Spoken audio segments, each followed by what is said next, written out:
Şimdi zaten televizyonun kendisi genel olarak İslami kültürle savaş halindedir diyebiliriz.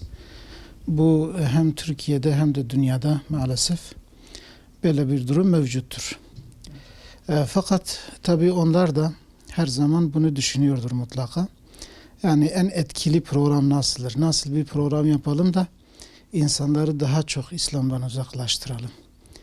İslam'ın ahlakını nasıl daha erken bir şekilde ortadan kaldıralım diye düşünceleri vardır.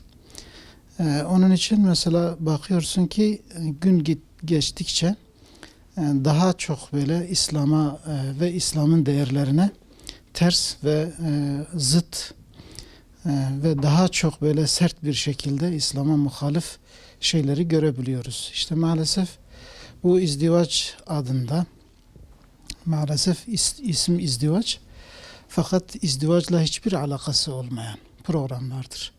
Hakikaten izdivacla hiçbir alakası olmayan tamamen eğlence şeklinde ve özellikle de insanı tahrik eden, insanı fuhşa, ahlaksızlığa ve gayri İslami, gayri şer'i tamamen haram, net bir şekilde haram olan bazı böyle hareketlere insanı sevk eden programlardır. Dolayısıyla bizim bu konuda yani Müslüman olarak tabi bütün halkımıza tavsiyemiz özellikle ehli ilme bizim bir çağrımız ve davetimiz şudur ki bu konularda biz de hassas olalım.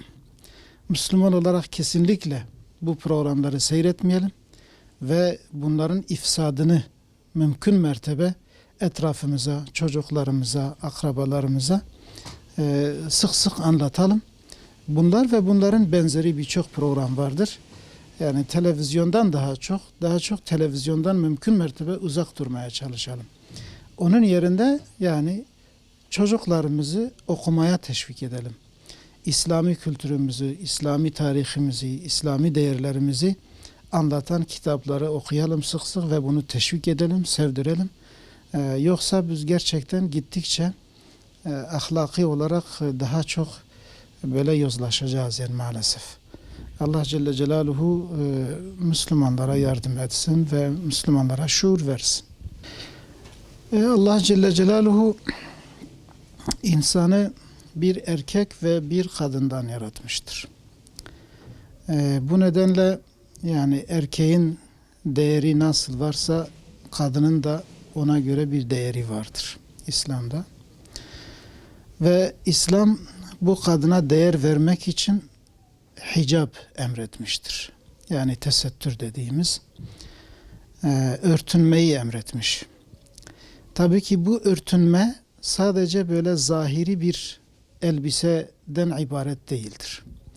Aynı zamanda o örtünme ahlakın, iffetin, hatta hürriyetin bir simgesidir.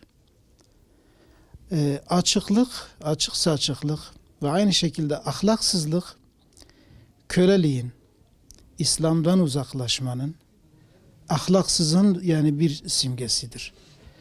Onun için mesela burada yani o duruma giren nasıl ki ahlaksızlaşıyor, aynı şekilde İslami değerlerden uzaklaşıyor, aynı zamanda hürriyetten de uzaklaşıyor. Yani Allah Celle Celaluhu'nun hür kadına verdiği o değerden de uzaklaşıyor. Bir nevi ne olur?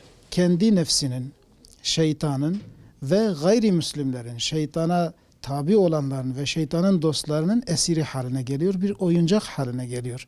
Zaten görüyoruz birçok yerde kadın kullanılıyor. Yani gerek reklamlarda olsun, gerek ticaretlerde olsun, gerek diğer filmlerde olsun ve zaten bu konuda da kadını o şekilde kullanıyor ki maksat yani insanı İslami değerlerden, ahlaki değerlerden uzaklaştırsın. Zaten o kadın artık bir meta haline gelmiştir orada. Evet belki şekil olarak bir insan şeklindedir, bir bayan şeklindedir. Hatta belki kendisine denilmiş ki belki en değerli şeysin burada. Kendini çok değerli, çok büyük belki hissedebilir. Fakat maalesef bir yanılgı içindedir. ve bu hale düşmemesi gereken bir değerdir aslında kadın. Para cezası vermek bu çok basit bir şeydir. Zaten bunu yapanlar parayla oynuyor. Şimdi bu gibi durumlarda zengin ve parayla oynayan ve bütün belki dünyanın sömürgecileri ve emperyalistleri zaten bu işi yapıyor. Bunlar zaten bizden aldıklarını oraya veriyorlar. Müslüman aleminden, Müslüman ülkelerden çaldıklarını, gasp ettiklerini bu şeyleri kullanmakta. Yani bu şeyleri, bu gibi programları düzenlemekte kullanıyorlar. Onlar zaten bunun hesabını yapıyordur. Onun için bunun tek çaresi bunu direkt kapatmaktır. Ki biz görüyoruz zaten bir Müslüman böyle hafif bir yanlış yapsa çok rütük, çok kolay bir şekilde kapatıyor. Yani hiç böyle para mara cezası falan kesme gibi bir durum olmuyor. Hiçbir habersiz hemen bakıyorsun ki kesti. Ki zaten bunun tek çaresi de budur. Dolayısıyla yani bir an evvel bu programların zaten kapatılması, hatta böyle televizyonların dahi olmaması gerekir yani. Tamamıyla kapatılması ve yani o işi yapanların başka hiçbir kanal açmaması gerekir. Yani onlara o izni bile kapatmak lazımdır yani.